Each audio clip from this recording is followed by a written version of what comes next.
Chapter 7. We returned to the throne room. "So you're back," said the queen. She giggled. "And what is it that you hold in your tiny hands?" "Chocolate, your majesty," I said. "Shut up, slave!" shouted the guard. "Did anyone tell you to speak?" "No, let him speak," commanded Queen Tut. "Speak, slave!" shouted the guard. "We've brought your chocolate, your majesty," I said. "The finest chocolate candy in the kingdom." "You will be rewarded," said the queen. "Handsomely rewarded. Now give the chocolate to Queen Tut." Neff and I started to hand the chocolate-covered grains of shrink away to her. The guards snatched them out of our hands. Then they handed them to Queen Tut. The queen gobbled them up in a single gulp. "Good chocolate," she said. "Semi-sweet and not too filling." "Glad you liked it, your majesty," I said. I watched the Parrot Queen closely. Nothing seemed to be happening to her. Maybe it would take a while. When I ate the shrink away, it didn't work on me right away. No, come to think of it, it did. "Have you brought any more chocolate?" asked Queen Tut. "No, your highness," said Neff. "That's all we had." "Okay," said the queen. "Now chop off their tiny heads." "What?" I shouted. "You can't do that." "Of course Queen Tut can't do that," she said. "Queen Tut can't do anything she pleases. Queen Tut is the boss." "But you told us we are going to be rewarded," I cried. "You will be rewarded," she said. "As a special treat, after they chop off your heads, we will put them on lovely wooden plaques. They will hang on the wall in the royal chamber. It is the highest possible honor." "You can't chop off our heads," I shouted. "She brought your chocolate.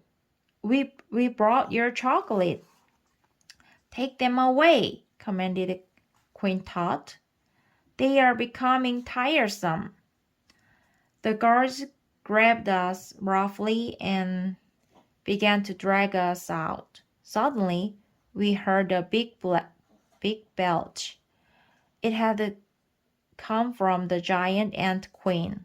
The guard stopped and looked at her. Neff and I looked too. She seemed confused. She seemed dizzy. She seemed kind of sick. "Queen Tut is feeling a little woozy here," she said. "Queen Tut is feeling like maybe she's going to whoops. Are you sure that chocolate wasn't spoiled?" "That wasn't ordinary chocolate, Fatso," I said. "That was shrink-away diet powder." I don't know why I called her Fatso. Probably because the most she could do to me now was refuse to put my head on a plaque. And I didn't really care about that. Suddenly, the ant queen shuddered. The guards rushed forward to help her. She fell off her tinfoil throne onto the floor. She kept shuddering and getting smaller. "What is happening to Queen Tut?" she shouted. "What is happening to your royal highness?"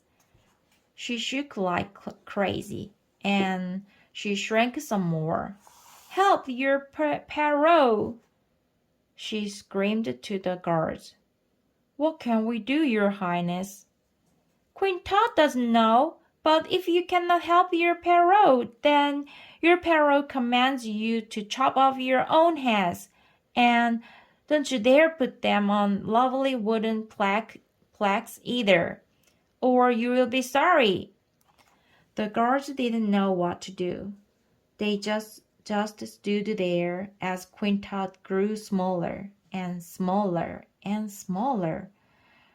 Soon, she was only twice as big as us. "Help me!" she cried in a much smaller voice. "Somebody help me!" Now she was exactly the same size as Neff. Then she was only half that size, and soon we could barely see her at all. She was just a dot on the floor. And then even the dot disappeared. "She's gone!" I yelled. Neff and I hugged each other. "We're free!" she said. "No, you're not," said the guard. "We've been ordered to chop off your heads." "You were also ordered to chop off your own heads," said Neff. "Are you going to do that too?" The guards looked at each other. Then they shrugged. You do have a point there, slave," said the guard. "I'm not a slave anymore," said Neff. "And you're not guards anymore. We are all free ants now. We can do whatever we want. Queen Tut is dead." The guards looked at each other again. "Sounds right to me," said one of them. "Hey, me too," said the other. "Well, hope there are no hard feelings," said the other. "You guys take care." Hundreds of ants who'd heard what happened crowded around the throne. "Queen Tut is dead," Neff announced. "We are free ants now." The ants cheered. She turned to me. "And it's all thanks to Zack," she said. "You have saved my people. You must become our new leader."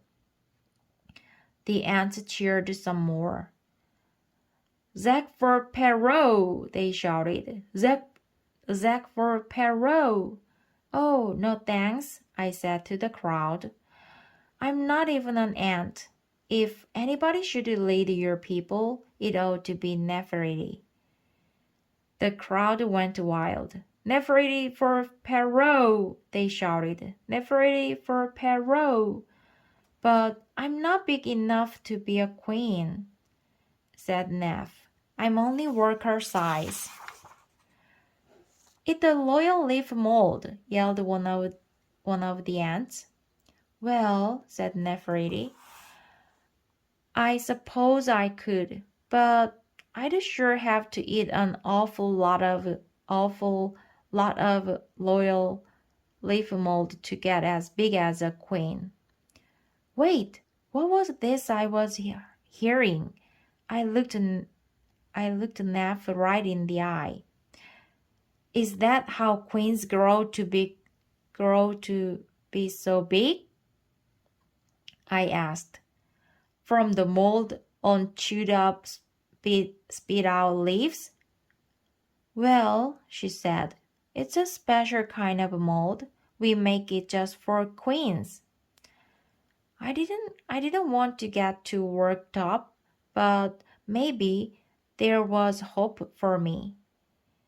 "What do you think would happen to me if I ate some of that stuff?" I asked. "You'd probably throw up," she said. "Could I try some anyway?" "Are you serious?" "I think so," I said. "It may be my only chance to get human-sized again." Neff went over to a matchbox next to the royal throne. She pulled it open and took out some nasty-looking stuff. She handed it to me. "This is it?" I asked. "The special mold you feed only to ant queens? The kind that grows on chewed-up spit-out leaves?" "Yes," she said. I sniffed the stuff. It smelled pretty yucky. It smelled pretty moldy. If I ate it, would it make me grow? Or would it make me dead? But what choice did I have? I wanted to go back to my friends and my family. I missed Spencer and Andrew Clancy. I even missed Vernon. Well, almost. I took a taste of the leaf mold. It was just as awful as I thought it would be, but I kept eating it. The good news was it wasn't poison. The bad news was I was still exactly the same size I was before I ate it. I guess it doesn't work on humans, I said sadly. I'm sorry, Zack. What will you do now? I don't know, I said. I think I will go back to the picnic. Maybe I can find Mrs. Kerman Levin. Maybe I can climb up inside her ear and talk to her. I remember she once said somebody put a bug in her ear. Goodbye, Zack, said Neff. She and all the ants waved lots of arms at me. My people will never forget what you did for us. We shall build a statue in your honor. You will always have a home with us. Goodbye, Neff, I said, and then I took off again into the wilds of Central Park.